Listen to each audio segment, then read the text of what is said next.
Regresé a cuando era monaguillo y me echaba 7 misas los domingos ayudando ahí a los padres y el corito de la iglesia con todo y los panderos cantaba la guadalupana. Pues hoy es Día de la Virgen de Guadalupe.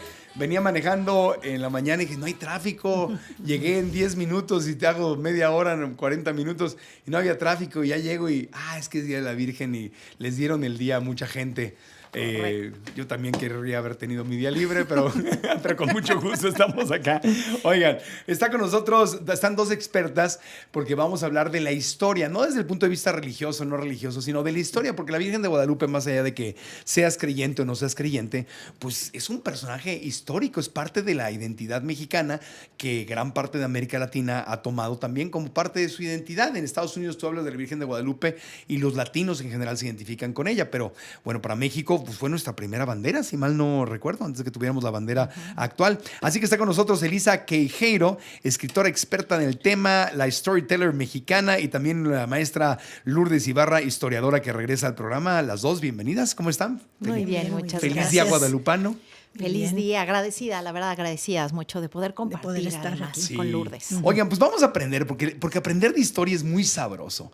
Y hay cosas que damos por sentado, pero no sabemos de dónde vienen. Entonces, yo quiero que empecemos hablando del tema, o sea, la Virgen de Guadalupe desde el punto de vista histórico, ¿no? ¿Qué pasaba en México? ¿En qué año nació el tema de la Virgen de Guadalupe? ¿Qué estaba viviendo México? ¿En dónde estaba? ¿Qué se sentía en México? ¿Qué pasaba en nuestro país? ¿Fue en 1531? Sí. 1531. 1531. ¿Qué pasaba en el México de 1531? Yo creo que, Lourdes, no sé si quieres empezar y si no... Bueno, hablar así como de México, lo que estamos diciendo no existía. No existía México. Apenas son 10 años de la caída de Tenochtitlan, se establece la Nueva España y los frailes se dan cuenta que en 10 años no han penetrado realmente. ¿Llevaba solamente 10 años? Solo 10 años de la caída de Tenochtitlan. O sea, era un gobierno nuevo. Es más, de hecho, todavía estamos en prueba y ensayo. 10 años no es nada. No es nada, y los frailes tienen como misión inmediatamente evangelizar, ese es un requisito indispensable, y se dan cuenta que están topando con pared, que hay algo que no están entendiendo. Y entonces vienen varias cosas, ¿no? Una es buscar qué mundo están encontrando, porque no son unos salvajes. Hay toda una estructura, una civilización, una profundidad, una complejidad muy grande, y los frailes se dan cuenta. Entonces Olmos empieza a investigar el mundo indígena. Olmos era un fraile. Un fraile, Fray Andrés de Olmos. Claro. Y traían la consigna, obviamente, de España, de la conquista, y España tenía problemas en Europa muy fuertes, ¿verdad? Tenían guerras. En 1531 acaban de pasar las guerras de Italia, acaba de pasar lo de la Liga de Cognac, Carlos V acaban de saquear Roma en el 27. Pero España necesitaba dinero. España es el primer imperio moderno. Entonces, España está consolidando al mismo tiempo el imperio europeo de la herencia que tienen, el imperio en construcción que están encontrando, al mismo tiempo se asume como defensor de la catolicidad frente a los protestantes y al mismo tiempo lucha contra los turcos otomanos. Claro. O sea, España es un esfuerzo enorme. Es un momento complejo. Muy complejo. Inglaterra se separó del Vaticano. Acaba de venir la Reforma. La Iglesia Anglicana. Se fundan las iglesias nacionales. Entonces, es un mundo muy complejo. O sea, el catolicismo se estaba también tambaleando un poquito en Europa. Ya no era la única religión de toda Europa. Es el cristianismo que sigue, pero hay una división, una ruptura. Y entonces hay una separación de algunos y al mismo tiempo una autocrítica interna. Claro. Va a venir el Concilio de Trento. Hay una serie de cosas y aquí los jesuitas van a ser importantes. Pero bueno, entonces es un momento clave. Todavía estamos dos mundos desconocidos entre ellos. Claro. Es muy difícil. La aparición de la Virgen se da en un lugar específico donde hay un oratorio a una diosa que además es nuestra madre, Tonantzin. ¿Quién era Tonantzin? Tonantzin era la diosa nuestra madre.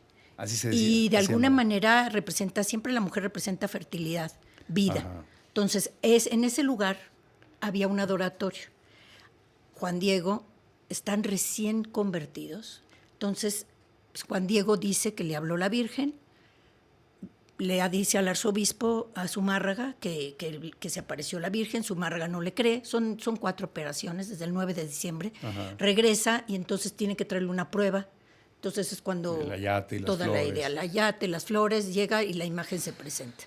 Esos son los hechos. Y Juan Diego le estaba rezando a Tonantzin, que era No, Juan Diego pasaba. pasaba por ahí. Pasaba y Pasaba. una voz lo llama. Ya. Y Tonantzin, o sea, nada más entendamos bien, ¿quién era Tonantzin entonces? ¿Era? Tonantzin es la madre venerada, porque tenemos como diferentes diosas madres, como Coatlicue, pero es la fuerte. Coatlicue es como el sepulcro, como la muerte y la vida. Y Tonantzin tiene que ver, fíjate, desde el principio tiene que ver con el cobijo, tiene que ver con acoger, obviamente con fertilidad, también como dice Lourdes, pero es la madre venerada. Y yo creo que así como como vemos todo el contexto desde el punto de vista español, a mí me gustaría que por un momento nos pongamos en el lugar de los indígenas. Claro, eso es lo interesante, ¿no? sí. Porque en 1521, que es cuando cae Tenochtitlán, son 10 años que ya les están hablando de un nuevo Dios, de un Dios que se comulga en pan y que se toma en vino. Y hasta ahí no tienen problema, porque ellos comulgaban en cuerpo y en sangre, ¿no? Claro. Y que la Virgen se embarazó de un espíritu y Coatlicue se embarazó de una pluma. Entonces, digamos que no tendrían problema, pero el problema serio en ese momento para ellos también está siendo él, pero es el único Dios. No, espérame. ¿Y los míos? Entonces, imaginemos que estamos en un puente, que perdieron lo que ellos llamaban el sitial de Tule, que era el poder. Perdieron el orden, perdieron el gobierno, perdieron el territorio, pero eso no es lo más fuerte. Lo más fuerte, Marco, Lourdes, es ¿cómo creo en lo que creí? Ya no puedo creer en lo que creía porque me dijeron que tenía que sacrificar doncellas o niños o esclavos para que los dioses tuvieran alimentos y no nos salía el sol. ¿Y qué crees? 10 años y seguía saliendo el sol. Claro. Y seguía lloviendo.